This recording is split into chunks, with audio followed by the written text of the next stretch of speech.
তৎক্ষণাৎ মেঘকে ওপর থেকে পাশে সরিয়ে আবিরের গায়ে লেপ দিয়ে মেঘের গা ঢেকে দিয়ে মেঘের কাঁধের দুই পাশে দুই হাতে ভর দিয়ে মেঘের মুখোমুখি উপর হয়ে শুয়েছে। আবিরের শরীরে না আছে লেপ আর না আছে শীতের ভারী কোনো জ্যাকেট, একটা ট্রাউজার আর ফুল হাতা টি শার্ট পরনে। মেঘ দাঁতে দাঁত চেপে ধরে আছে, বন্ধ দু চোখের পাতা, হাত খোপায় বাঁধা চুলগুলো খুলে এলোমেলো হয়ে আছে। দু হাতে বেলি ফুলের মালা, বেলি ফুলের সুবাস চড়াচ্ছে রোমে। নিশ্চুপ আবির, দৃষ্টি মেঘেতে নিবদ্ধ। মেঘ নিভু নিভু চোখে তাকাতেই আবিরের ঘনিষ্ঠতা উপলব্ধি করল। পুনরায় চোখ বন্ধ করে ফেলেছে। অষ্টাদশীর হৃদস্পন্দনের মাত্রা বেড়েছে কয়েক গুণ।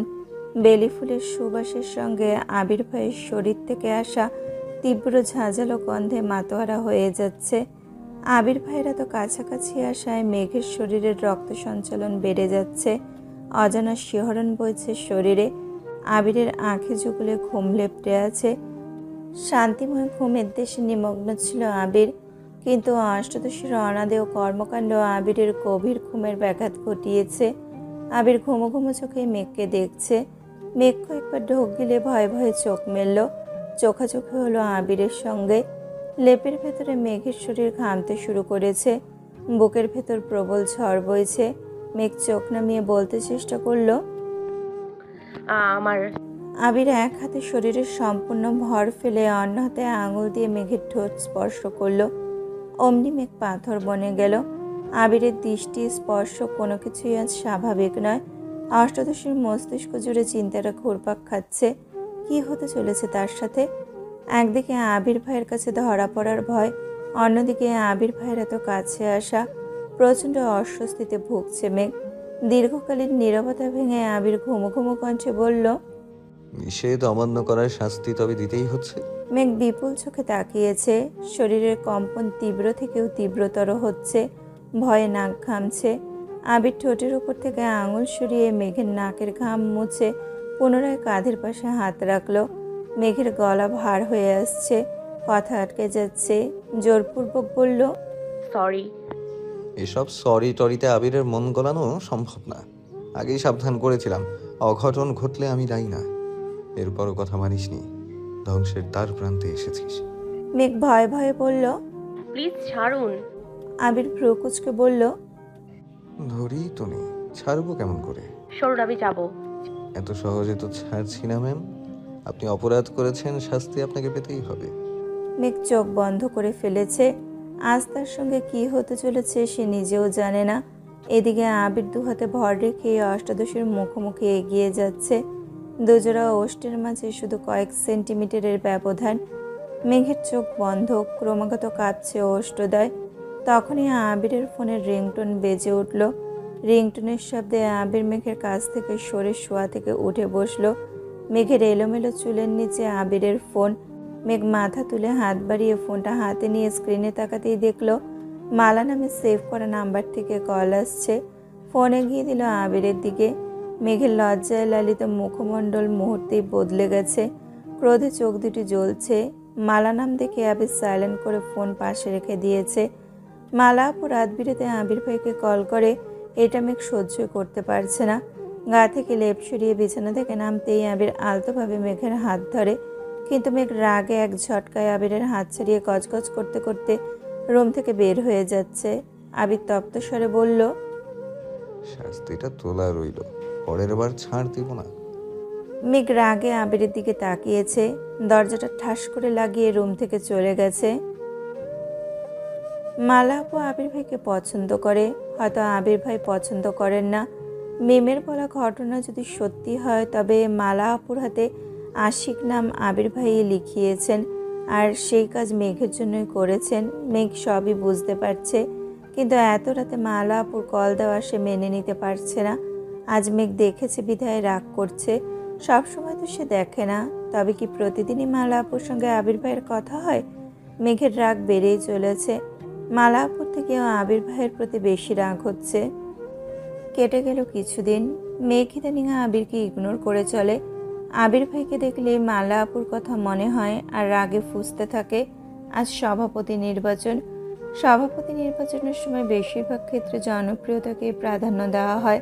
তবে তানভীরদের ক্ষেত্রে বিষয়টা একটু ঝামেলার। যেমন বর্তমান সভাপতি আর তানভীর দুজনের জনপ্রিয়তা প্রায় সমান সমান, তবে কাজের প্রতি দায়িত্ববোধ, কথা বলার দক্ষতা, জনসাধারণের প্রতি আচরণে এসব ক্ষেত্রে সভাপতির থেকেও তানভীর এগিয়ে আছে। তাছাড়া এমপির পছন্দের প্রার্থীও তানভীর। তানভীর আর আবির দুজনকেই বলেছিল এমপি কথা বলে সরাসরি সভাপতির পর তানভীরকে দিয়ে দেবে, কিন্তু দুই ভাইয়ের কেউই রাজি হয়নি। জিতলে নির্বাচন করেই জিতবে। সকাল সকাল দুই ভাই বেরিয়ে গেছে। বাড়ির মহিলারা যেমন দুশ্চিন্তা করছে, তেমনি তানভীরের আব্বু মোজাম্মেল খানও চিন্তায় আছেন। হাজার হোক একমাত্র ছেলে বলে কথা, ওপরে যতই রাগ দেখাক না কেন, ছেলে যেই কাজ করছে সেটাতে যেন সফল হতে পারে সেই দোয়াই করছেন তিনি। 2-3 বার আবিরকে কল দিয়ে খবরও নিয়েছেন। সারাদিন না খেয়ে ফলাফলের অপেক্ষায় বসে আছেন। সন্ধ্যার পর আবির মিষ্টি নিয়ে বাসায় ফিরেছে। আবিরের পিছন পিছন তানভীরও প্রবেশ করলো। সোফায় 3 ভাই আদি বসে আছে। মেঘ আর মিম ডাইনিংয়ে বসে গল্প করছিল।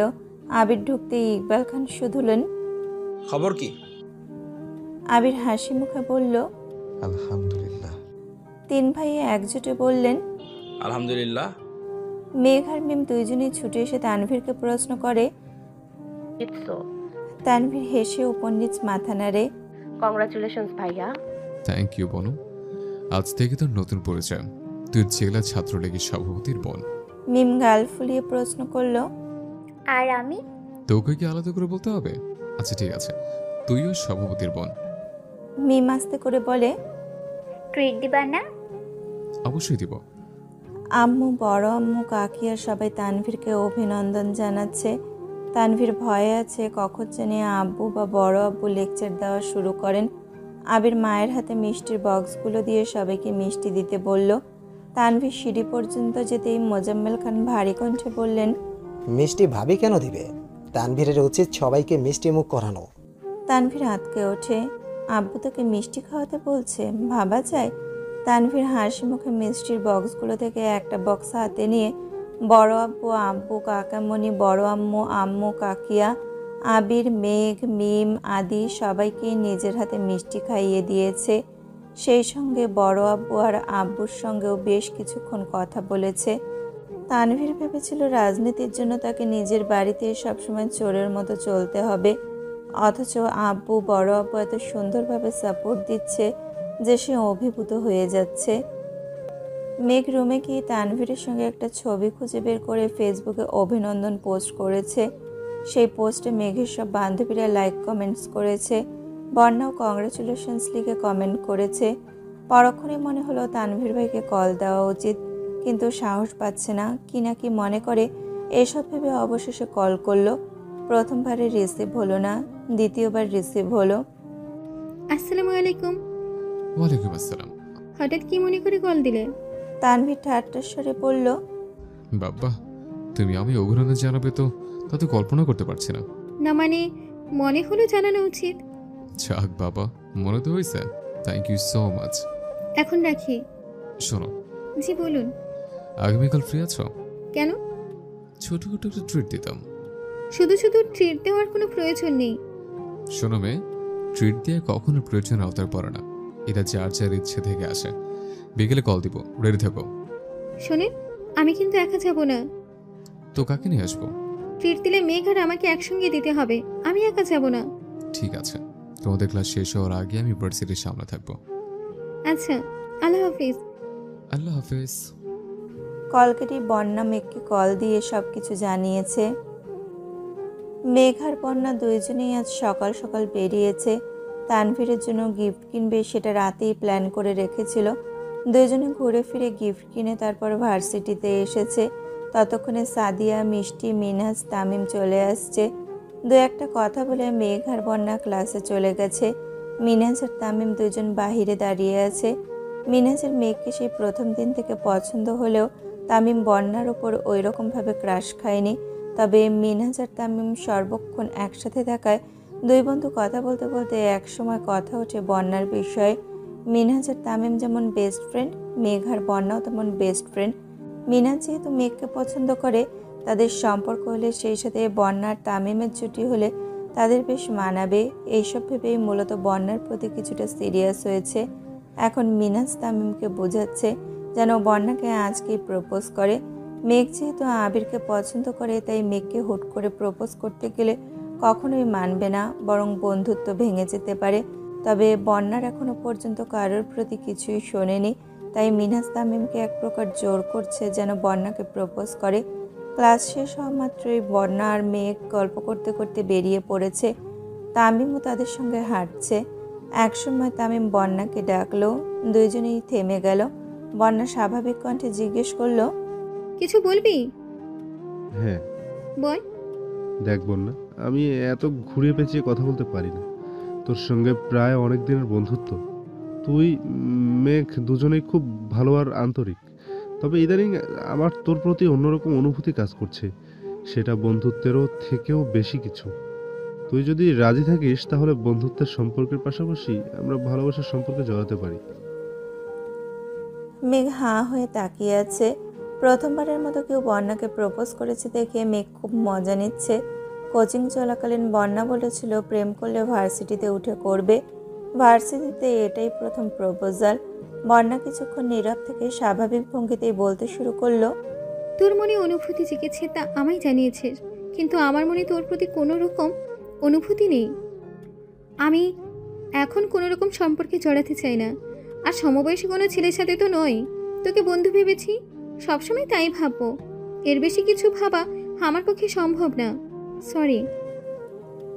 বন্যা চলে যাচ্ছে। মেঘ আহম্মকের মতো তাকিয়ে থেকে সেও বন্যার পিছু নিল। তামিম ছেলে হিসেবে খারাপ না, দেখতেও মাশাআল্লাহ, দুজনকে মানাবেও ভালো। মেঘ ভেবেছিল হয়তো বন্যা রাজি হয়ে যাবে, না হয় ভাবার জন্য সময় নেবে, কিন্তু সরাসরি না করাতে মেঘ বেশ অবাক হয়েছে। মেঘ গেট পর্যন্ত ছুটে আসতেই তানভীরকে দেখলো। আজ সে গাড়ি নিয়ে এসেছে। মেঘকে ছুটতে দেখে গম্ভীর কণ্ঠে প্রশ্ন করলো, ছুটছিলে কেন? এমনি। বন্যার চোখে মুখে কিঞ্চিত রাগ। তানভীর দুজনকে এক পলক দেখে পুনরায় প্রশ্ন করলো, কি হচ্ছে বনু? কোনো সমস্যা? না না না, সমস্যা নেই। বল কি হয়েছে? অ্যাকচুয়ালি আমাদের একটা ফ্রেন্ড বন্যাকে মাত্র প্রপোজ করেছিল। মেঘ মুখে হাসি রেখে খুব সহজভাবে কথাটা বললেও তানভীর সেটাকে সহজভাবে নিতে পারেনি। তানভীরের দু চোখ সরু হয়ে আসে, ভ্রুজোড়ার মাঝে কয়েক স্তর ভাঁজ হয়ে গেছে, চোখের শিরা উপশিরার বর্ণ পরিবর্তন হতে শুরু করেছে। তানভীর অত্যন্ত গুরুতর কণ্ঠে প্রশ্ন করলো। কে? মেঘ স্বাভাবিকভাবে মজার ছলে উত্তর দেয়। তামিম। সহসা তানভীর ডান হাত মুষ্টিবদ্ধ করতে করতে গেটের দিকে তাকায়। তানভীরের দৃষ্টি অবিরত তামিমকে খুঁজছে, কিন্তু তামিম কোথাও নেই। বন্যা আর মেঘ কথা বলে চলে আসলেও তামিম সেখানেই দাঁড়িয়ে পড়েছিল। এইভাবে বন্যা রিজেক্ট করে দিবে এটা সে কোনো ক্রমেই ভাবতে পারেনি। ভেবেছিল বন্যা হয়তো একটু সময় নেবে, কিন্তু না, মিনাজ তামিমকে সান্ত্বনা দিতে ব্যস্ত। তানভীর গলা খাকারি দিয়ে ঢোক গিলল। নিজের রাগ নিয়ন্ত্রণ করতেই মূলত এমনটা করা। রক্তচক্ষু ঢাকতে পকেটে রাখা সানগ্লাসটা চোখে দিয়েই বন্যার দিকে তাকালো। বন্যা মাথা নিচু করে শান্ত মেয়ের মতো দাঁড়িয়ে আছে। বাহিরে শান্ত থাকলেও তার মনের ঝড় চলছে। এই ঝড় প্রবল রাগের কারণে সৃষ্টি হয়েছে। ভার্সিটিতে উঠে জীবনে প্রথমবারের মতো দুটো ছেলে বন্ধু হয়েছে। কয়েক মাসের বন্ধুত্বেই তামিমে ভেবে প্রপোজাল দিয়ে দিল। যতবার মনে পড়ছে ততবার রাগে বন্যার নাক ফুলে উঠছে। তানভীর গাড়ির দরজা খুলে গম্ভীর কণ্ঠে বলল, গাড়িতে বস, আমি আসছি। মেঘ গাড়িতে বসতে বসতে জিজ্ঞেস করলো, কোথায় যাবে ভাইয়া? কাজ আছে। তানভীর ফোন চাপতে চাপতে ভার্সিটির মেইন গেট পেরিয়ে ভেতরে ঢুকলো। 5 মিনিটের মধ্যেই ফিরে আসছে। চোখে এখনো সানগ্লাস পরা। গাড়ির ড্রাইভিং সিটে বসে ফোনটা গাড়ির সামনের দিকে ছুঁড়ে ফেলে গাড়ি স্টার্ট দিল। সানগ্লাসের কারণে চোখ দেখা না গেলেও মুখবিবরে আটকে রাখা নিঃশ্বাসের কারণে গাল দুটো অনেক বেশি গোলুমোলু দেখা যাচ্ছে। মেঘ বন্যাকে এটা সেটা বলে হাসানোর চেষ্টা করছে। তামিমের বিষয়টা বন্যা সিরিয়াসলি নিলেও মেঘ এত সিরিয়াসলি নেয়নি, বরং খুব মজা পেয়েছিল। কিন্তু বন্যাকে সে এভাবে মুড অফ করে থাকতে দেবে না। তাই রাজ্যের যত আজগুবি কাহিনী বানিয়ে বানিয়ে বন্যাকে বলছে। এক পর্যায়ে বন্যার সব রাগ মেঘের আজগুবি গল্পের কাছে হার মেনে নিয়েছে। বন্যা হাসতে হাসতে পেট চেপে ধরেছে। সেই সাথে মেঘও হাসছে। তানভীর গাড়ির মিররের দিকে তাকিয়ে দুজনের স্বতঃস্ফূর্ত হাসি দেখে দীর্ঘশ্বাস ছেড়ে আবারও মুখ ফুলিয়ে শ্বাস টানল। দুই বান্ধবীর হাসি থামার নামই নেই। আজ যে ড্রাইভারের বদলে তানভীর গাড়ি চালাচ্ছে, এইদিকে মেঘের কোনো হুঁশ নেই। আচমকা বন্যার নজর মিররে পড়তেই আটকে উঠে মেঘের হাত চেপে ধরে। শেষ। তানভীরের গুরুগম্ভীর চেহারা দেখে দুই বান্ধবীর হাসি গায়েব। চোখে চোখে ইশারায় কথা বলছে। তখনই তানভীরের ফোনে কল আসে। কলটা রিসিভ করে লাউডস্পিকারে রেখে দেয়। আবির স্বাভাবিক কণ্ঠে প্রশ্ন করে, কোথায় আছিস? আবিরের কণ্ঠ শুনে মেঘ নড়ে চড়ে বসে। বিড়বিড় করে বন্যাকে বলে, এই যে হিটলার কল দিয়েছে। তানভীরের গুরুতর কণ্ঠের জবাব। রাস্তায়। আবির উত্তেজিত কণ্ঠে বলল, আমার অমনি তানভীর লাউডস্পিকার অফ করে এক হাতে ফোন কানে ধরেছে। দুই একটা কথার জবাব দিল কিনা তানভীর গম্ভীর কণ্ঠে প্রশ্ন করল, তুমি আমি কতগুলো টেক্সট করেছে, তুমি কি সেগুলো দেখোনি?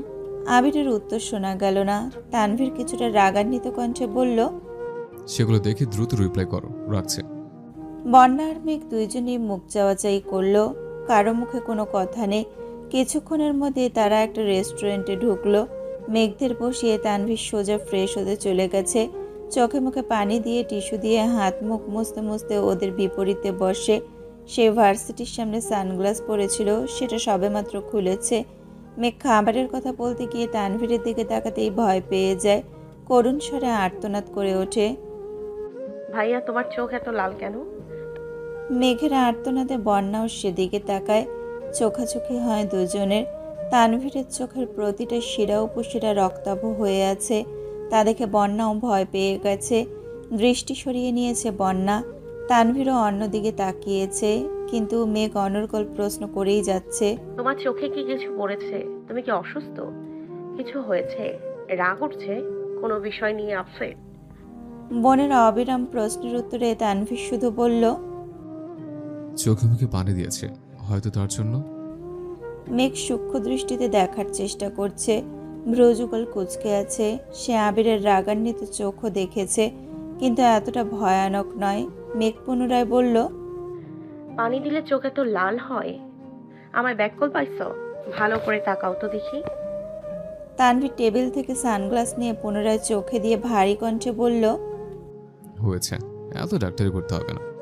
মেঘ ভেঙচি কেটে ঢং করে বলল, আমার ভাইয়ার ব্যাপারে আমি ডাক্তারি করব না তো কে করবে শুনি? অবশ্য তুমি চাইলে অন্য ব্যবস্থাও করতে পারি। তানভীর কপাল গুটিয়ে প্রশ্ন করল, কি ব্যবস্থা?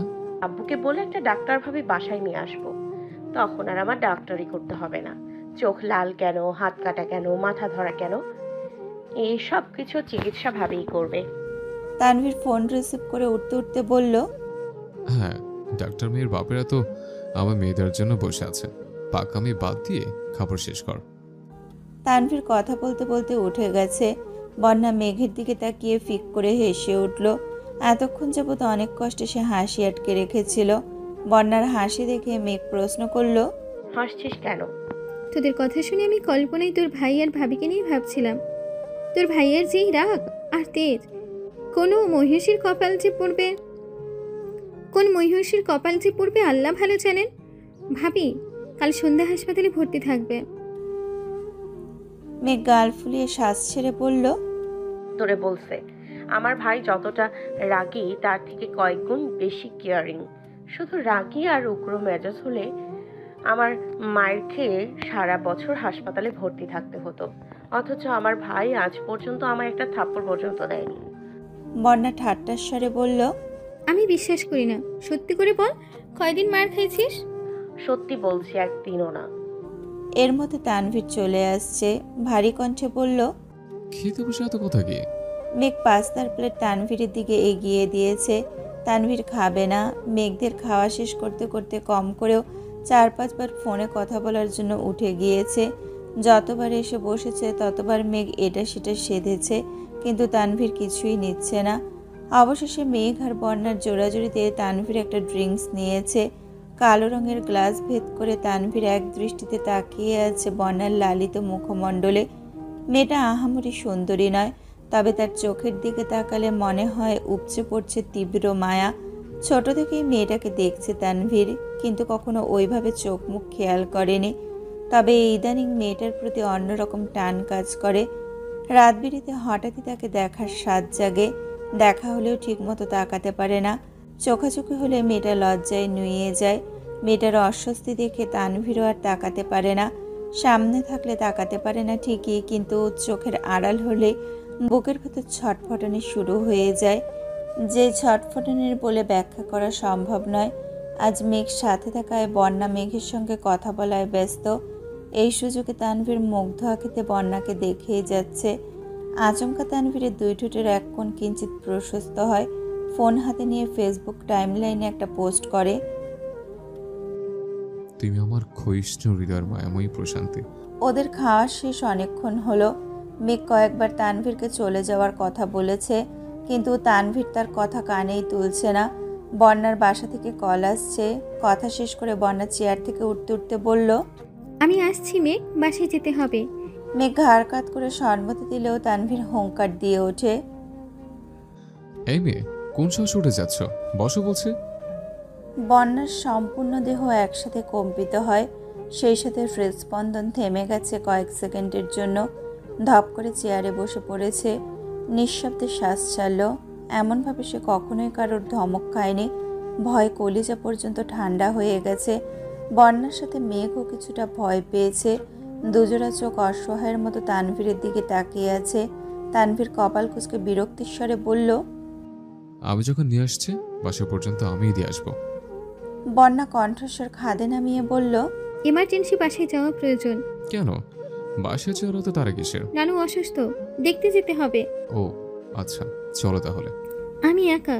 তানভীর গাড়ির চাবির রিং সহ হাতটাকে এমনভাবে টেবিলের ওপর রেখেছে যে কাঁচের চাবির শব্দে আশপাশ স্তব্ধ হয়ে গেছে। সেই সঙ্গে বন্ধ হয়ে গেছে বন্যার অর্ধেক বলা কথাটাও। যথারীতি ওদের নিয়ে গাড়ি স্টার্ট দিল তানভীর। কিছু দূর যাওয়ার পর থেকেই তীব্র যানজট। তানভীর স্টিয়ারিংয়ে মাথা ঠেকিয়ে বসে আছে।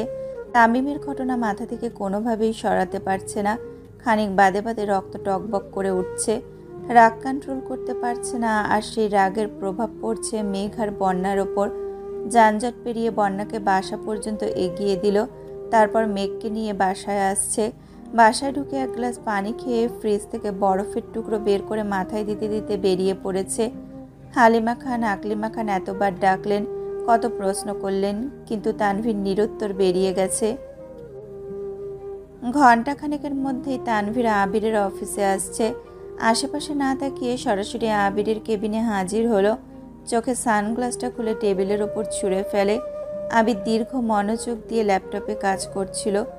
আবিরের অপর পাশে টেবিলের পাশে দুই হাত রেখে কিছুটা ঝুঁকে রাগান্বিত কণ্ঠে হুঙ্কার দিয়ে ওঠে, আটকালে কেন আমায়? আবির নিরুত্তর। তানভীর পুনরায় বলা শুরু করে, দুদিন হয়নি ঢাকায় এসে মানুষের পাখনা গজে গেছে। পাখনা দুটো আজই পুড়িয়ে দিতাম। ওই ছেলের বন্যাকে প্রপোজ করার সাহস হয় কি করে? তার বুকটা চিরে হৃৎপিণ্ডটা মেপে দেখার তীব্র ইচ্ছা আমার। আটকালে কেন আমায়? আবির ল্যাপটপের দিকে তাকিয়ে থেকেই বলল, বস। আমি এখানে বসতে আসিনি। তুমি মারবার জন্য নিষেধ কেন করেছ? ওই ছেলের প্রতি এত দয়া কিসের তোমার? এখনো সময় আছে, একবার ওকে বলো। আবির একটু উচ্চস্বরে পিএসকে ডাকলো।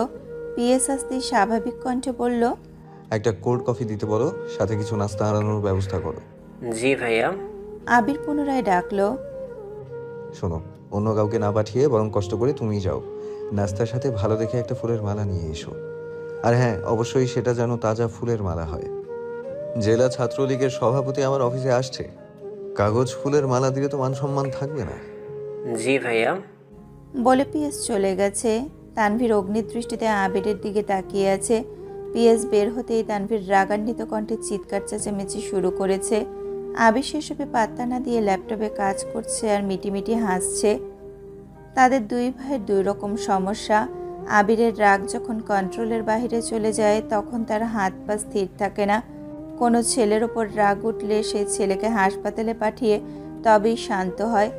আর পরিবার বা প্রিয়তমার ওপর রাগ করলে সেই রাগ নিজের উপর দিয়ে যায়। কখনো দেয়ালে অবিরাম ঘুষি দিয়ে নিজেকে ক্ষতবিক্ষত করে, কখনো বা শখের জিনিসগুলো ভেঙে চুরে একাকার করে ফেলে। অন্যদিকে তানভীরের স্বভাব উল্টো। মারপিটে তার তেমন আগ্রহ নেই, তবে আবির বিদেশে থাকাকালীন ভাইয়ের জন্য অনেকবার অনেককেই হালকা পাতলা মাইর দিতে হয়েছে, তবে খুব বেশি রাগ উঠলে তানভীর প্রচুর চিল্লায়, যা মুখে আসে তাই বলতে থাকে, কাউকে পরোয়া করে না। তার কথায় লজিক থাকুক বা না থাকুক, রাগ উঠেছে মানে সে চিল্লাবে। এই স্বভাব অনেকটা মেঘেরও আছে, বুঝুক আর না বুঝুক চিৎকার করে বাড়িঘর মাথায় উঠিয়ে ফেলবে। পুরো 10 মিনিট তানভীর গলা ফাটিয়ে চিৎকার চেঁচামেচি করেছে, অথচ আবির নীরব শ্রোতা। সে তার ভাইয়ের স্বভাব জানে। তানভীরের রাগ উঠেছে মূলত তামিমের ওপর। এই রাগ আরও 2-3 মাস আগে থেকেই। আবিরকে সে বেশ কয়েকবার ওয়ার্ন করেছে, মারতেও চেয়েছে, কিন্তু আবির প্রতিবারই বাধা দিয়েছে। কথা বলে বা মেরেই হোক বিষয়টা সমাধান করে ফেললে আজ এই দিন দেখতে হতো না। অথচ আজও আবির নীরব, ছেলেকে কিছু বলতেও নিষেধ করছে। এই রাগেই তানভীর উল্টাপাল্টা চিল্লাচ্ছে। আবির তার কথায় মনোযোগ দিচ্ছে না দেখে তানভীর হুট করেই আবিরের ল্যাপটপ অফ করে দিয়েছে। আবির ভ্রু কুঁচকে বলে, কাজটা শেষ করতে তো দিতি। তানভীরের রাগ 3 গুণ বেড়ে গেছে। হুঙ্কার দিয়ে বলল, কোনো কাজ করতে হবে না, তুমি আমার বিষয় সমাধান করে তারপর যা ইচ্ছে করবা। এক পর্যায়ে তানভীরের মেজাজি কথাবার্তা শুনে সবাই আবিরের রুমের সামনে হাজির হয়ে গেছে। রাকিব নিজের রুমে থাকায় সেই ঘটনার কিছুই শোনেনি। 2-1 বাধ্য হয়ে শেষমেশ রাকিবকে জানিয়েছে। রাকিব তৎক্ষণাৎ ছুটে আসে। তানভীরের কথার জবাবে আবির হেসে বলে, জি জনাব, আপনি যা বলবেন তাই হবে। অনেকক্ষণ যাবত চিল্লাচিল্লি করছেন, অনুগ্রহ করে আপনি শান্ত হয়ে একটু বসুন। কফিটা খেয়ে নাস্তা করে আবার শুরু করবেন, ঠিক আছে? টেবিলের ওপর থেকে একটা কাঠের বক্স দেয়ালে ছুঁড়ে মারে আর চিৎকার করে বলল, কিচ্ছু ঠিক নেই, আর তুমিও ঠিক নেই। ছুঁড়ে ফেলা বক্সটা দেওয়ালে লেগে ফেরত আসে। এমন সময় রাকিব রুমে ঢোকে। তৎক্ষণাৎ না সরলে বক্সটা রাকিবের মাথায় লাগতো। রাকিব আঁতকে উঠে বলে, তোরা 2 ভাই কি আমায় মারার প্ল্যান করছিস নাকি রে? কি হয়েছে তানভীর? তানভীর ভারী কণ্ঠে বলে, তোমার বন্ধু আমার ভাই হতে পারে না, এই আবিরকে আমি চিনি না। কেন, কি হয়েছে? তানভীর পুনরায় বলল, তোমার বন্ধুর দেশে ফেরার কারণটা তোমার মনে আছে ভাইয়া? হ্যাঁ, জয়কে পিটাতে। এই ছেলেকে পেটানোর জন্য নিজের কাজ শেষ না করে ইমার্জেন্সি টিকিট ম্যানেজ করে দেশে ফিরেছিলাম। আমরা কতবার বলেছিলাম জয়ের বিষয়টা আমরা দেখতে পারবো, অথচ সে আমাদের কোনো কথা না মেনে দেশে ফিরেছে। ওই ছেলেকে মেরে হাসপাতালে পাঠিয়েছে। টানা 3 মাস ছেলে হাসপাতালে ভর্তি ছিল। ওই ছেলের অপরাধ, ছেলে আমার বোনের সাথে কথা বলতে চেয়েছিল, কথা তো বলতেই পারেনি, উল্টো হাত পা ভাঙল। অথচ 3 মাস হলেও বোনুরা 2টো ছেলের সঙ্গে চলাফেরা করে, কথা বলে, এদিকে তার কোনো হুঁশ নেই। এই কোনোভাবেই আমার ভাই হতে পারে না। রাকিব মৃদু হেসে বলল, এই বিষয় নিয়ে আমিও আবিরকে অনেকবার বলেছি, কিন্তু ওর মাথায় কি ঘুরতেছে এটা আল্লাহ ছাড়া কেউ জানে না। এই যে অফিসে আসে, নিজের মতো কাজ করে, কাজ শেষে আবার চলে যায়। এমনিতে তো কোনো কথাই বলে না, কোনো কিছু 10 বার জিজ্ঞেস করলে উত্তর দেয় না। তানভীর কিছুক্ষণ নীরব থেকে আবিরের দিকে তাকিয়ে হঠাৎই গম্ভীর কণ্ঠে বলে উঠল, আমার খুব ভয় হচ্ছে। ভাইয়ের এমন আচরণ আমায় খুব ভাবাচ্ছে। ভাই হয়ে বোনের প্রতি অন্যায় করছে না তো? যাকে চোখ বন্ধ করে ভরসা করি, যার হাতে আমার একমাত্র আদরের বোনকে তুলে দিয়েছে, সে আমার বোনকে আর আমায় ঠকাবে না তো? আবিরের ভ্রু কুঁচকে আসে। দুভ্রুয়ের মাঝে কয়েক স্তর ভাঁজ পড়ে। গুরুগম্ভীর কণ্ঠে বলে, কেন থামবো? আমি কি এমন বাজে কথা বলছি? তানভীর পুনরায় উচ্চস্বরে বলে, তুমি বেশ কিছুদিন যাবত আমার বোনকে ইগনোর করছো। কি ভাবছো আমি দেখি না? আমাকেও কিছু শেয়ার করো না। নিজের মর্জি মতো চলো, 3 দিনের জন্য বাড়ি থেকে গায়েব হয়ে গেছো। এত কল দিলাম, রিসিভ করার প্রয়োজন মনে করোনি। একটা সময় পর্যন্ত যেই আবির ভাইয়া বলতো আমার বোনের চোখে নিজের ধ্বংস দেখে, সেই এখন আমার বোনের হাস্যোজ্জ্বল জীবনটাকে ধ্বংস করতে উঠে পড়ে লেগেছে। সত্যি করে বলো, আমার বোনের থেকেও তোমার জীবনে কি এমন গুরুত্বপূর্ণ জিনিসের আবির্ভাব হয়েছে যে তুমি আমার বোনকে এত অবহেলা করছো? নাকি তোমার জীবনে নতুন কোনো রমণীর আগমন ঘটেছে যে আমার বোনের থেকেও? তানভীরের কথা সম্পূর্ণ করার আগে আবির রাগান্বিত কণ্ঠে বলল, আমার দেখা ভয়ঙ্কর সুন্দরী হলো আমার মেঘ। এই তল্লাটের লক্ষ কোটি সুশ্রীদের ভিড়েও আবিরের দৃষ্টি এক কাদম্বিনীতেই আটকাবে। নিষ্ঠুর পৃথিবীতে তার মোহাচ্ছন্নতা ব্যতীত আবিরকে ধ্বংস করার কোনো অস্ত্র এখনো আবিষ্কৃত হয়নি। শেষবারের মতো বলছি, কান খুলে শোন। তোর বোনই আমার জীবনের একমাত্র রমণী, যার আগে বা পরে ভুলক্রমে কোনো মেয়ে আমার জীবনে আসেনি আর আসবেও না। তোর বোন ছিল, আছে আর সারা জীবন পাশে থেকে এই আবিরের ওপর তার কর্তৃত্ব চালাবে। এক আবিরের প্রাণ এক মেঘেতেই চুক্তিবদ্ধ। আবির ভ্রু উঁচিয়ে চোখ বড় করে তাকিয়ে আছে। তানভীর যে তাকে ঠান্ডা হুমকি দিচ্ছে আবির খুব ভালোভাবেই বুঝতে পারছে, তাই এইভাবে চেয়ে আছে। আবির নিজের চেয়ারে হেলান দিয়ে বসে কণ্ঠস্বর দ্বিগুণ ভারী করে বলে, আমার তোর বোনকে অবহেলা করার জন্য তোমার বোনই দায়ী। ওকে আমি যতটা সম্ভব আগলে রাখি। ইউনিভার্সিটিতে ওঠার পর থেকে সব রকম স্বাধীনতা দিচ্ছি শুধুমাত্র তোর বোনকে খুশি রাখার জন্য।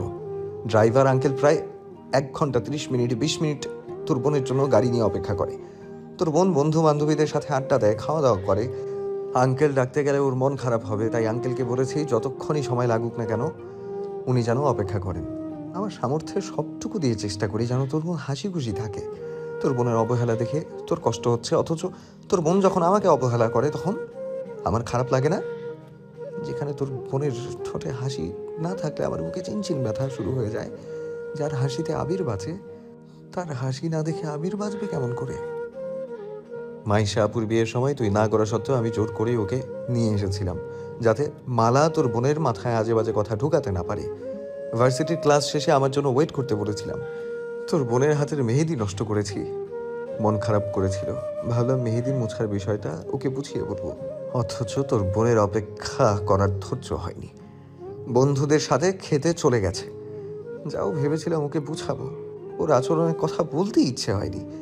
তারপর আরেকদিন ফেসবুকে ঢুকতেই তোর বোনের পোস্ট সামনে আসছে।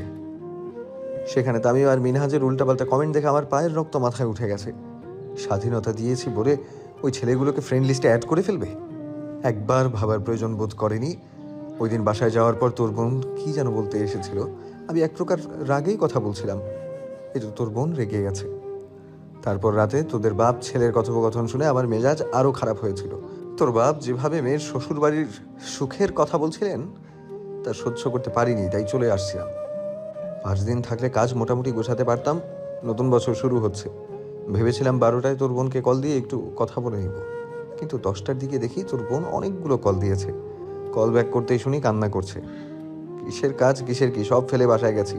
তোর বোনের অভিমান ভাঙানোর সুযোগটাও পেলাম না। হুট করে মালা কল দিয়েছে, দুর্ভাগ্যক্রমে তোর বোন সেই কল দেখে ফেলেছে আর তেলে বেগুনে জ্বলে উঠেছে। সেই থেকে তোর বোন আমায় দেখলেই রাগে ফুঁসতে থাকে। এতে আমার কি দোষ বল? মালাকে কি আমি বলেছিলাম আমায় কল দিয়ে আমার রোমান্টিক মুডের 14টা বাজা? তাহলে কার দোষ? আর মারার কি লাজ লজ্জা বলতে কিছু নাই? বিয়ের দিন তো তুই সামনে ছিলি, যা যা ঘটেছে সবটাই তোর সচক্ষে দেখা। এখন মালার যদি লজ্জা না থাকে তো আমি কি করব? মালা কেন কল দিছিল? জানি না, কথা হয়নি। ফোনটা দাও। আমার ফোন? হ্যাঁ। কেন? তুমি যা বলছো তা সত্যি কিনা দেখে। মানে তুইও কি তোর বোনের মতো আমায় অবিশ্বাস করিস? বিশ্বাস অবিশ্বাস কিছু না। আমার বোন যতদিন তোমার উপর অধিকার দেখাতে পারবে না ততদিন আমাকে সে দায়িত্ব পালন করতে হবে। যদি একটু এদিক সেদিক পাই তাহলে বোনকে দিব না। আবির ফোন বের করে তানভীরের সামনে টেবিলে রেখে রাগী স্বরে বলল, নে ফোন, যা পরীক্ষা করার কর, কিন্তু বারবার তোর বোনকে টেনে আমায় থ্রেট দিবে না।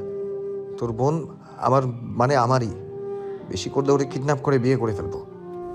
তানভীর হেসে ফোনটা হাতে নিল। হোম স্ক্রিনে মেঘের ছবি দেওয়া।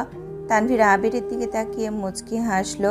আবির স্বাভাবিক কণ্ঠে বলল, ভাই প্লিজ একটা ফাইল ছাড়া যা দেখার দেখ। তানভীর ঠাট্টার স্বরে বলল, কেন, কি আছে এই ফাইলে? দেখতে হচ্ছে তো।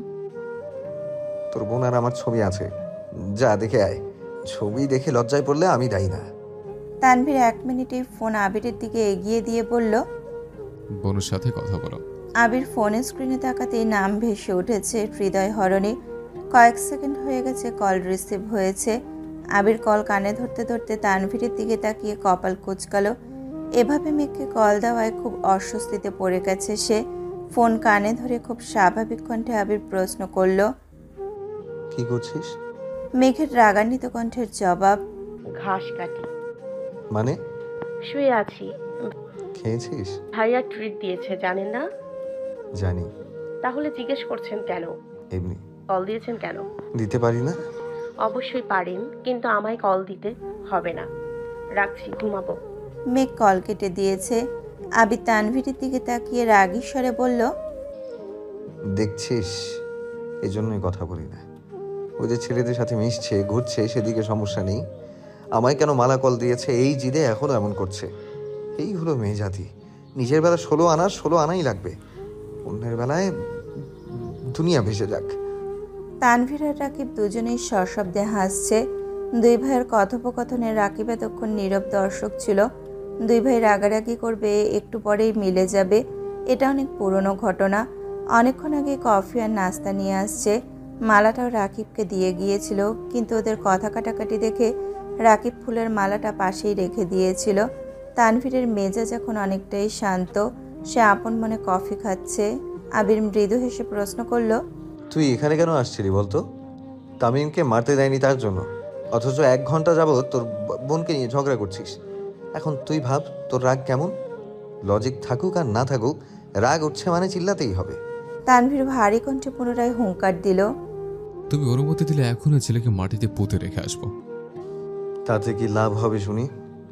আমি পুরো ঘটনাই জানি, তুই যা বলেছিস সেটাও বুঝেছি, কিন্তু সমস্যাটা হচ্ছে তোর ওনার ব্যাপারে যতটুকু তথ্য আমি পেরেছি, উনি খুব বাস্তববাদী একজন মানুষ আর খুব স্ট্রিক্ট।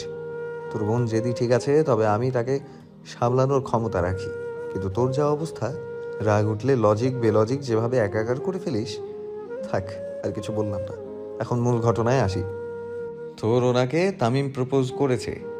উনি যদি স্ট্রং মেন্টালিটির মেয়ে না হতো, তাহলে উনি মুখের ওপর রিজেক্ট করতে পারতো না, সময় নিত, ভাবতো, পরে ইনিয়ে বিনিয়ে না করতো।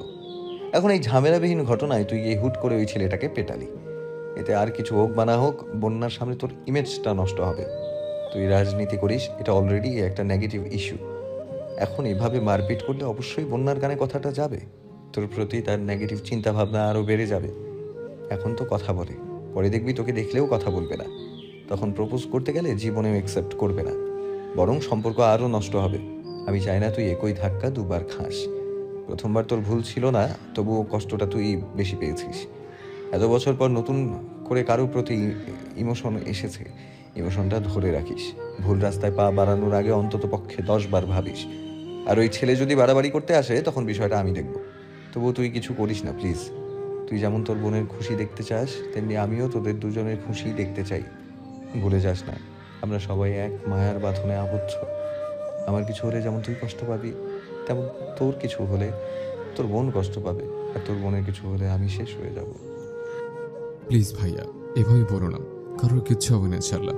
কত সাথে স্বপ্ন পূরণ করা বাকি, প্রাপ্তির খাতা যে এখনো শূন্য। জীবনের সফলতা, প্রেম, বিয়ে কিছুই তো হলো না। এই জীবনে কি পেলাম আমি? আমার কতদিনের ইচ্ছে মামা ডাক শোনার, সে ইচ্ছেটাও তো কেউ পূরণ করছে না। তানভীরের কথা শুনে আবির শুকনো মুখে বিষম খেলো। রাকিব তাড়াতাড়ি পানির গ্লাস এগিয়ে দিচ্ছে। কোনো রকমে একটু পানি খেয়ে গ্লাসটা টেবিলে রাখতে রাখতে আবির বলল, তোর বোনের সাথে প্ল্যানিংটা তাহলে খুব শীঘ্রই করতে হচ্ছে। আবিরের কথা শুনে তানভীর পুরাই বেকুব হয়ে গেছে। আবিরের সিরিয়াস মুড ঠিক করতেই তানভীর মজা করেছিল। আবির যে এমন কথা বলবে এটা সে ভাবতেই পারেনি। রাকিব ঠাট্টার স্বরে বলল, বিয়ের খবর নাই, ডিরেক্ট বাপ হওয়ার ধান্দা। আবির রাকিবের দিকে তাকিয়ে ঠোঁট বাঁকিয়ে হেসে বলল, সবাই তো সিরিয়াল মেনটেন করে, আমি বরং উল্টোটা করলাম। শুধু আমার বউটা রাজি হলেই হবে। তানভীর আর রাকিব দুইজনেই হাসছে, সে সাথে আবিরও। বেশ কিছুক্ষণ চলল এসব ফাজলামো। আবিরের জুনিয়র তানভীরকে মামা ডাকবে নাকি চাচ্চু, সে নিয়েও আলাপচারিতা চলল। খানিকক্ষণ বাদে তানভীর স্বাভাবিক কণ্ঠে জিজ্ঞেস করলো, ভাইয়া, বন্যা কি আমার জন্য ঠিকঠাক? আমি আবার ভুল পথে পা পড়াচ্ছি না তো? দেখ ভাই, সিদ্ধান্ত নেয়ার ক্ষমতা আমাদের আছে, কিন্তু সেই সিদ্ধান্ত সঠিক নাকি ভুল তা বলার ক্ষমতা আমাদের নেই। বন্যা মেয়েটা খুব ভালো, এই কথায় কোনো ভুল নেই, কিন্তু তোকে আর একটু সাবধান হতে হবে। আমি জানি তুই ওর জন্য নিজেকে প্রতিনিয়ত পরিবর্তন করার চেষ্টা করছিস, তারপরেও একটু কেয়ারফুল থাকিস। রেগে গেলে যে উল্টাপাল্টা আচরণ করিস, সেটার প্রভাব যেন কোনোভাবেই তার উপর না পড়ে। প্রয়োজন অপ্রয়োজনে একটু খোঁজ খবর নিবি। জানিস তো, মেয়েরা সুদর্শন পুরুষের থেকেও দায়িত্বশীল পুরুষের প্রেমে বেশি পড়ে। দুপুর পেরিয়ে বিকেল হয়ে গেছে। দুই ভাইয়ের কথা ফুরাচ্ছে না। এর মধ্যে ফুপ্পি আবিরকে কল দিয়েছিল। দুই ভাই ফুপ্পির সঙ্গে কথা বলেছে। আবির আর তানভীর যতই ব্যস্ত থাকুক না কেন, সপ্তাহে অন্তত পক্ষে একদিন হলেও ফুপ্পির সাথে দেখা করে আসে। আশিক ভাইয়া এখনো দেশে ফেরেনি। তবুও জান্নাতের একাই দুবারিতে যাতায়াত করতে হয়। একদিকে রাকিবদের একমাত্র বোন, অন্যদিকে ওই বাড়ির বড় বউ। জান্নাত সবারই খুব আদরের, বিশেষ করে মাহমুদা খানের চোখের মণি। শাশুড়ি সর্বক্ষণ বৌমাকে চোখে হারায়। বিকেলে খাওয়া দাওয়া করার সময় তানভীর কৌতূহল নিয়ে প্রশ্ন করলো, ভাইয়া একটা কথা জিজ্ঞেস করি। কি কথা? 3 দিন তুমি কোথায় ছিলে? তোকে নিয়ে যাবো না, নিজেই দেখে আসিস কোথায় ছিলাম। আচ্ছা। অফিসের কাজ শেষ করা পর্যন্ত তানভীর অফিসেই ছিল। যতটুকু পেরেছে নিজেও হেল্প করেছে। অফিস শেষে রাকিব সহ 3 জন তানভীর আর আবির ঘুরতে বেরিয়েছে। সেখান থেকে বাসায় ফিরেছে প্রায় 8টার দিকে। মেঘ সোফায় বসে টিভি দেখছিল। আবির পকেট থেকে একটা কিটক্যাট চকলেট বের করে সোফার সামনে রাখা টি টেবিলের ঠিক মেঘের সামনে রাখলো। মেঘ চকলেটের দিকে তাকিয়ে রাগী স্বরে বলল, আমি খাবো না চকলেট। আবিরের ভারী কণ্ঠের জবাব, না খেলে ফেলে দে। মেঘ সঙ্গে সঙ্গে চকলেটটা হাতে নিয়ে ছুঁড়ে ফেলে দিয়েছে। আবির তীক্ষ্ণ দৃষ্টিতে খানিক চেয়ে রইল। পরক্ষণেই নিজের রুমের দিকে চলে যাচ্ছে। তখনই রুম থেকে আদি আসছে। ফ্লোরে চকলেট পড়ে আছে দেখে চকলেটটা হাতে নিয়ে মেঘের কাছে ছুটে এসে প্রশ্ন করে, মেঘাপো, চকলেটটা কার? খেতে ইচ্ছে হলে খেয়ে ফেল। Thank you মেঘাপো। বলেই আদি চকলেটের প্যাকেটটা ছিঁড়তে ছিঁড়তে রুমের দিকে চলে গেছে। আবির ওপর থেকে সবটা দেখে নিজের রুমে ঢুকে গেছে। মেঘ অত্যন্ত জেদি একটা মেয়ে, যা বলবে তাই করবে। কোনো কিছু খাবে না বললে দুনিয়া উল্টে গেলেও খাবে না। আবার কোনো জিনিস লাগবে মানে লাগবে। মালার প্রতি তার রাগ অনেক দিন যাবৎ। ওই দিন রাতে কল দেওয়ার পর থেকে সেই রাগ এখন কন্ট্রোলহীন হয়ে গেছে। রাত 12টার পর কোনো মেয়ে কারণ ছাড়া কোনো ছেলেকে কল দেয় না। যদি এমনটাও হয় যে আবির মালাকে পছন্দ করে না, এমনকি তার হাতে আশিক নামটাও আবিরই লিখিয়েছে, তবে কেন মালা আবারও আবিরকে কল দেবে? আর আবিরই বা কেন মালাকে ব্লক করছে না? মূলত এই জিদেই মেঘ এমন আচরণ করছে। 9:30 নাগাদ তানভীর বন্যার নাম্বারে কল দিয়েছে। 2বারের বেলায় কলটা রিসিভ হলো। বন্যা সঙ্গে সঙ্গে সালাম দিয়েছে। তানভীর সালামের উত্তর দিয়ে কিছুটা রেগে প্রশ্ন করলো, তোমার চোখে কি কোনো সমস্যা আছে? কই না তো, কেন? তোমায় কয়েক ঘন্টা আগে ফ্রেন্ড রিকোয়েস্ট পাঠিয়েছে, তা এখনই তোকে অ্যাকসেপ্ট করার প্রয়োজন মনে করোনি? বন্যা তৎক্ষণাৎ ফোন কেটে দিয়েছে। আরও 2 ঘন্টা আগেই দেখেছে তানভীর রিকোয়েস্ট পাঠিয়েছে, এমনকি তানভীরের আইডি ঘুরেও দেখেছে। বন্যা ইচ্ছে করে অ্যাকসেপ্ট করেনি। এমনিতেই যেভাবে শাসন করে, সেখানে ফ্রেন্ড লিস্টে অ্যাড করলে সব কিছুতে নজরদারি করবে, এই ভয়ে অ্যাকসেপ্ট করেনি। কিন্তু এভাবে কল দেওয়াতে বন্যা তাড়াতাড়ি গিয়ে অ্যাকসেপ্ট করে দিয়েছে। কিছুক্ষণ পর তানভীর আবার কল করেছে। কল রিসিভ করতেও বন্যার এখন হাত কাঁপছে। ভয়ে ভয়ে রিসিভ করেছে। তানভীর এবার স্বাভাবিক কণ্ঠে বলল, কল কেটেছে কেন? এক্সপেক্ট করেছে। ওকে, কোথায় আছো? নানু বাড়িতে। তোমার নানু কেমন আছেন? এখন কিছুটা সুস্থ, দোয়া করবেন। ফিয়ামানিল্লাহ। রাতে খেয়েছো? জি, আপনি? হ্যাঁ। আচ্ছা রাখি এখন। এই শোনো। জি ভাইয়া। সরি, মুখ ফসকে বেরিয়ে গেছে, বলুন। আই এম সরি, দুপুরে তোমার সাথে রাগ দেখানোটা একেবারেই উচিত হয়নি। কিছু মনে করো না প্লিজ, ম্যাচেজ একটু গরম ছিল। বন্যার অক্ষি যুগল প্রশস্ত হয়ে গেছে। হাঁ হয়ে রুমের দেয়ালে চেয়ে আছে। স্বয়ং তানভীর খান তাকে সরি বলেছে, এটাও ভাবা যায়? ছোট থেকে মেঘ আর বন্যা তানভীরের কম ধমক খায়নি। সেসব এখন অতীত। স্কুল কলেজের গণ্ডি পেরিয়ে দুইজনই এখন ভার্সিটির স্টুডেন্ট। মেঘ আর বন্যার আচরণে যেমন পরিবর্তন এসেছে, তেমনই তানভীরের আচরণেও অনেক পরিবর্তন এসেছে। তবে আজকে সরি বলাটা বন্যার কাছে অকল্পনীয় বিষয়। তানভীরের সঙ্গে কথা শেষ করে মেঘকে কল দিয়েছে। জানিস, তোর ভাই আমাকে ফ্রেন্ড রিকোয়েস্ট পাঠিয়েছে, আবার দুপুরের আচরণের জন্য সরিও বলেছে। তোকে আগেই বলেছি আমার ভাইয়ের মতো মানুষ হয় না। রাগী হলেও মন ফ্রেশ। ও কিসের ফ্রেশ? তোর ভাইয়ের আইডিতে ঢুকেছিলাম, লাস্ট কয়েকদিনের পোস্ট পড়ে আমি এখন কোমায় যাওয়ার রাস্তায় খুঁজছি। মা, কেন? একটা স্ট্যাটাস যে দিয়েছি, লাইনগুলো পড়েই আমি ক্লান্ত হয়ে গেছি। স্ট্যাটাসের মানে বোঝা তো বহু দূরের বিষয়। এটা আমার ভাইয়ার একার সমস্যা না, আমার মনে হয় এটা ছেলের ব্রেনের সমস্যা। মাঝে মাঝে আবির ভাইয়াও আধ্যাত্মিক লেভেলের কথা বলেন। আমার এক কান দিয়ে ঢোকে, অন্য কান দিয়ে বেরিয়ে যায়। আগামাথায় কিছুই বুঝি না। আবির ভাইয়ারটা জানি না, তবে আমার কি মনে হয় জানিস, তোর ভাই হয়তো প্রেমে ছ্যাঁকা খেয়েছে। আজকে দুপুরেও দেখলি না, রেগেছিল।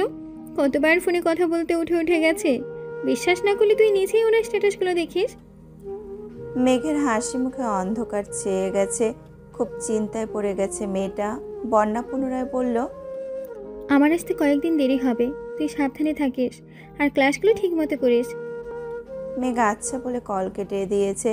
তার মাথায় বন্যার বলা কথাটাই ঘুরছে। সঙ্গে সঙ্গে ফেসবুকে ঢুকে তানভীরের আইডি চেক করলো। বেশ কয়েকটা পোস্টে আবির ভাই আর রাকিব ভাইদের কমেন্টও আছে। মেঘ সেসব কমেন্ট পড়েছে বিষয়টা বোঝার জন্য, কিন্তু কিছুই বুঝতে পারছে না। মেঘের শরীর ঘামছে, চোখে মুখে চিন্তার ছাপ। ফোন রেখে রুম থেকে বেরিয়ে তানভীরের রুম পর্যন্ত আসছে। দরজা ভেতর থেকে লাগানো, রুমে কম সাউন্ডে গান বাজছে।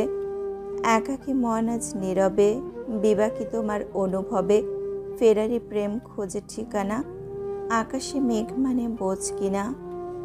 গানটা শুনে মেঘ কয়েক সেকেন্ডের জন্য স্তব্ধ হয়ে গেছে। কিছু ভেবে দুগতম পিছিয়ে গেছে। ডাকবে কিনা বুঝতে পারছে না। মনে অশান্তির ঝড় চলছে। চলে যেতে নিয়ে পুনরায় এসে দরজায় ডাকলো। ভেতর থেকে তানভীর প্রশ্ন করে, কে? দরজাটা খোলো। তানভীর সঙ্গে সঙ্গে দরজা খুলে দিয়েছে। মেঘ তানভীরকে পাশ কাটিয়ে রুমে ঢুকে ফোনের গানটা অফ করে একটা চেয়ার টেনে ঠিক রুমের মাঝখানে ফ্যানের নিচে বসেছে। মেঘের এমন আচরণে তানভীর একটু অবাক হয়েছে। মেঘের দিকে তাকিয়ে শুধালো, কে? এত রাতে তুই এখানে? কিছু হয়েছে? হ্যাঁ হয়েছে, তবে আমার না, তোমার। তানভীর ঢোক গিলে নিজেকে স্বাভাবিক রাখার চেষ্টা করে। বন্যা নিশ্চয়ই মেঘকে কিছু বলেছে আর তার জন্যই মেঘ এসেছে। মেঘ হঠাৎই গুরুগম্ভীর স্বরে প্রশ্ন করে, তুমি এমন ছ্যাঁকা খাওয়া গান শুনছিলা কেন? কি হয়েছে তোমার? কিছু হয়নি, গানটা ভালো লাগে তাই শুনছিলাম। এসব গান তারাই শোনে যাদের মনে অনেক দুঃখ। তোমার মনে কিসের দুঃখ বলো? কে তোমায় কি বলছে? আমায় আবার কে কি বলবে? কিছু হয়নি আমার, টেনশন করিস না।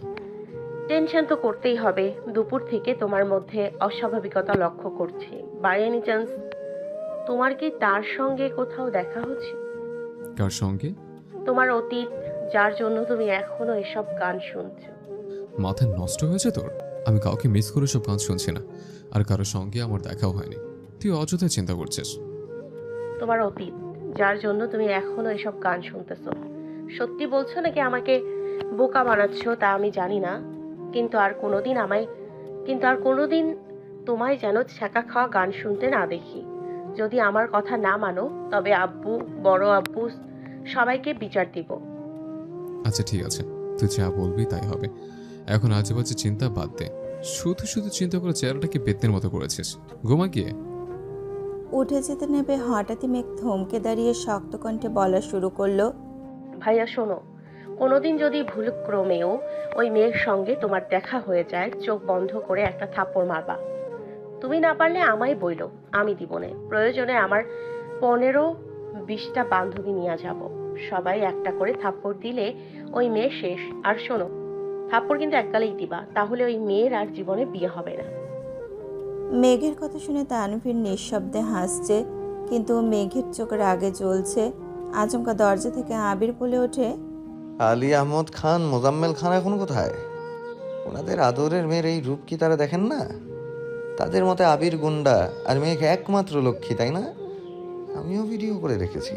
আরেকদিন আমায় কিছু বললে আমিও দেখিয়ে দেবো তাদের লক্ষ্মী মেয়ে কোন লেভেলের গুন্ডি। মেঘ চোখ গোল গোল করে আবিরের দিকে তাকিয়েছে।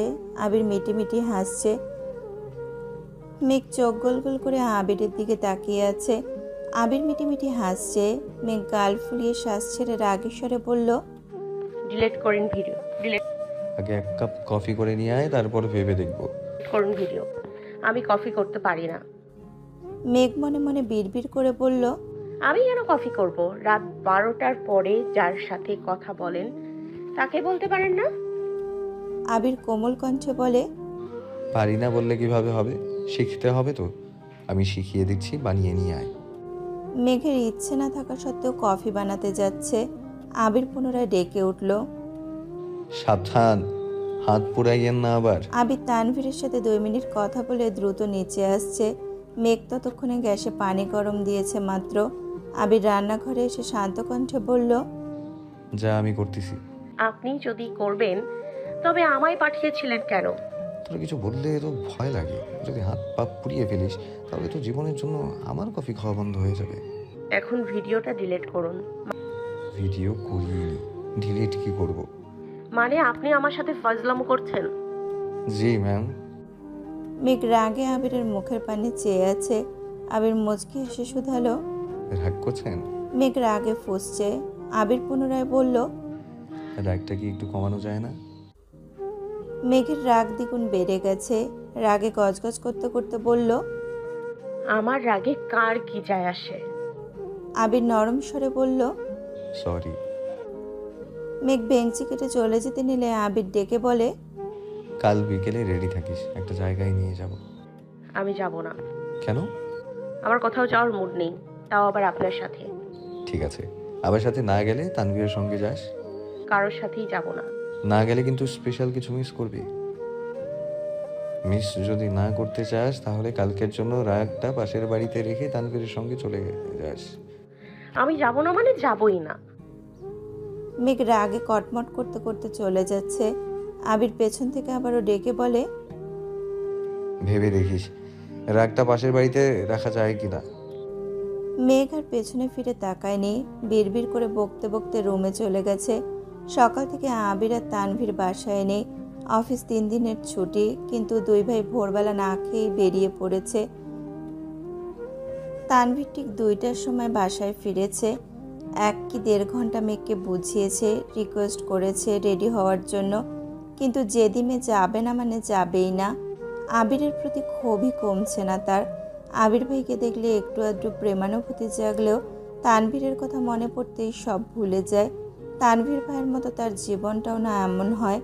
মালার সাথে যদি আবির ভাইয়ের সত্যি কিছু থেকে থাকে, তবে তাকেও তার ভাইয়ের মতো ছ্যাঁকা খাওয়ার গান শুনে জীবন কাটাতে হবে। এইসব ভেবেই মাথা ব্যথা শুরু হয়ে যায়। মেঘকে বোঝাতে ব্যর্থ হয়ে তানভীর 4টার দিকে আবার বেরিয়ে পড়েছে। আলী আহমেদ খান আর মোজাম্মেল খান সন্ধ্যায় সোফায় বসে চা খাচ্ছেন আর গল্প করছিলেন। সেই সকালে আবির আর তানভীর বেরিয়েছিল। তানভীর 2 ঘন্টার জন্য বাসায় ফিরলেও আবির সারাদিনেও ফেরেনি। বিষয়টা 2 ভাইয়েরই নজরে পড়েছে। আবিরের আম্মুকেও জিজ্ঞেস করেছে, উনিও জানেন না। সারাদিনে আবিরের সাথে কথাও হয়নি। আলী আহমেদ খান নিজেও 2বার কল দিয়েছেন, নো রেসপন্স। আবিরের সঙ্গে বাবা চাচার দূরত্ব দিনকে দিন বেড়েই চলেছে। আবির টাইম মতো অফিসে যায়, নিজের কাজও ঠিকঠাক মতো করে, সেই সাথে বাবা চাচার কাজও এক হাতে সামলায়। কাজের বাইরে 10 মিনিটের জন্য ওনাদের সাথে বসে না, 1 কাপ চা পর্যন্ত খায় না, প্রয়োজনের বাইরে কোনো কথা বলে না। অথচ একটা সময় পর্যন্ত আবির যা করতো সব আব্বু আর চাচ্চুকে জানিয়ে করত। বাইরে থাকাকালীনও রেগুলার আব্বু আর চাচ্চুর সঙ্গে কথা হতো। গত 1.5 বছরের ছেলেরা তো পরিবর্তন মেনে নিতে পারছেন না আবিরের আব্বু। প্রায়ই 2 ভাই এই বিষয় নিয়ে কথা বলেন, কিন্তু এর কোনো সমাধান পান না। রাত 9টার দিকে আবির কয়েক বক্স মিষ্টি নিয়ে বাসায় আসছে। একটা বক্স হাতে নিয়ে ওপরে সোজা মেঘের রুমে হাজির হয়েছে। মেঘ জামা প্রিন্ট করছিল। হঠাৎ পেছন ঘুরতে আবিরকে দেখে আঁতকে ওঠে। আবির ঠিক তার পেছনে দাঁড়ানো। আবির একটা মিষ্টি হাতে নিয়ে নরম স্বরে বলল, নে হা কর। কিসের মিষ্টি? হা করতে বলেছি। ভারী কণ্ঠ শুনে মেঘ হাঁ করে মিষ্টিটা মুখে নিল। আবির দ্বিতীয় মিষ্টিটাও 2 আঙুলে নিতে নিতে গম্ভীর কণ্ঠে বলল, তুই যদি কথা বানতি তাহলে জানতে পারতি কিসের মিষ্টি। যেহেতু যাসনি তাই এ বিষয়ে তোকে আপাতত আর কিছুই বলবো না। আবির আর একটা মিষ্টি মেঘকে খাইয়ে দিয়ে বক্সটা টেবিলের ওপর রেখে চলে গেছে। আজ সকাল থেকে বাড়িতে মানুষের ভিড়। আবিরের রুমে কাজ করাবে। এত বছরে বাড়ির অন্যান্য রুমগুলো 2-1 বার রং করা হলেও আবিরের রুমের রং করা হয় না অনেক বছর যাবৎ। রং করলে ছেলের স্মৃতি মুছে যাবে বলে মালিহা খানের কড়া নির্দেশ ছিল। আবিরের রুমে কোনো রকম কাজ করানো হবে না। আবির ফিরেছে অনেক দিন, তবুও রং করায়নি। মায়ের অনুমতি নিয়ে এই রুমে কাজ করাচ্ছে। পুরাতন কিছু জিনিসপত্র সরিয়ে নতুন জিনিস আনা হচ্ছে। রুমে এসি লাগানো হচ্ছে। দুপুরবেলা মেঘ হঠাৎই কি মনে করে যেন আবিরের রুমে আসছে। রুম সম্পূর্ণ অগোছালো, পা ফেলার অবস্থা নেই। দেয়ালে সাদা রং করা হচ্ছে, এরপর অন্য রং দেওয়া হবে। মেঘ আহ্লাদি কণ্ঠে ডাকলো, আবির ভাই, হুম। আমি কিন্তু আপনার রুমের দেয়ালগুলোতে আর্ট করব। আবির এদিক সেদিক তাকিয়ে একটা দেয়াল দেখিয়ে বলল, তুই চাইলে এই দেয়ালে তোর লতাপাতার ডিজাইন করতে পারিস। মেঘ অভিমানী স্বরে বলল, থাক, লাগবে না। হ্যান্ড প্রিন্টিংয়ের কাজ শিখেছে, তাই মান অভিমান সাইডে রেখে এসেছিল প্রিয় মানুষের রুমটাকে নিজের মতো করে সাজাতে। আবির ভাই চান বা না চান, সে তো নিজেকে আবির ভাইয়ের প্রেমিকা মনে করে, সেই অধিকার বোধ নিয়ে এসেছিল।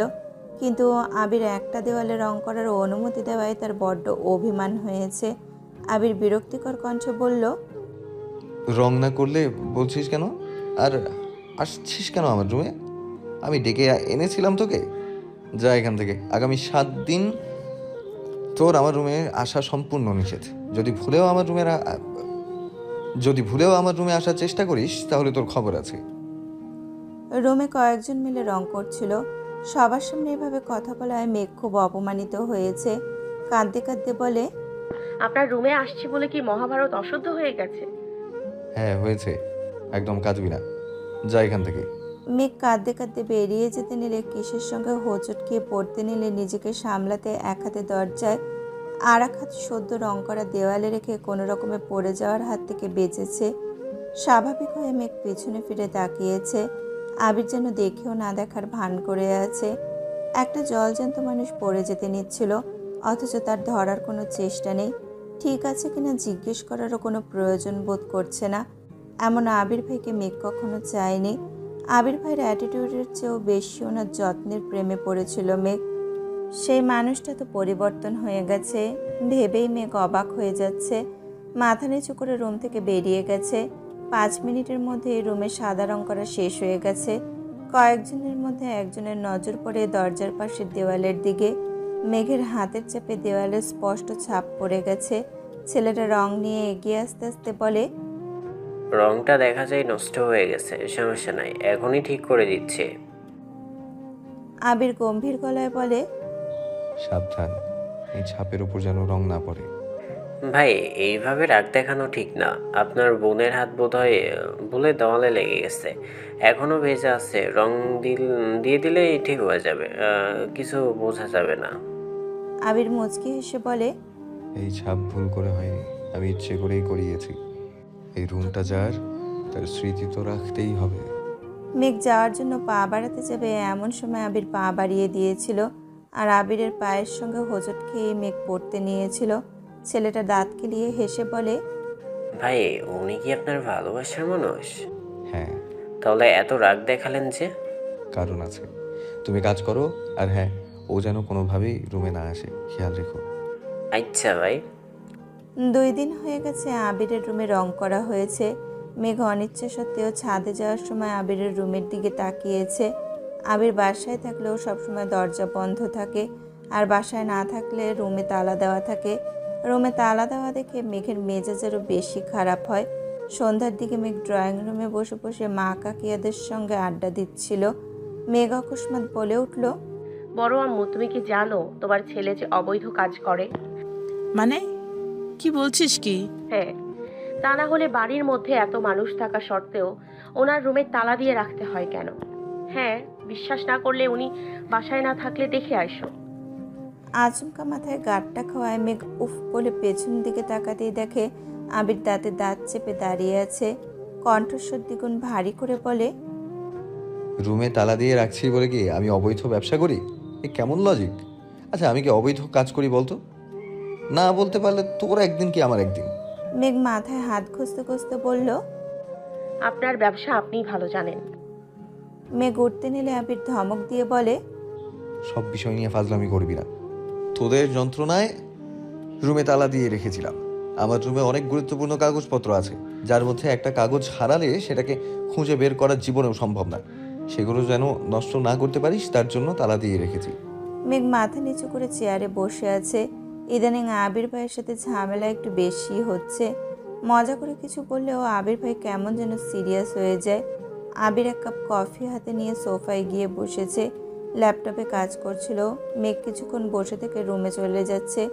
সিঁড়ি দিয়ে ওপরে ওঠার পথে হঠাৎই নজর পড়ে ল্যাপটপের পাশে রাখা আবিরের ফোনের দিকে।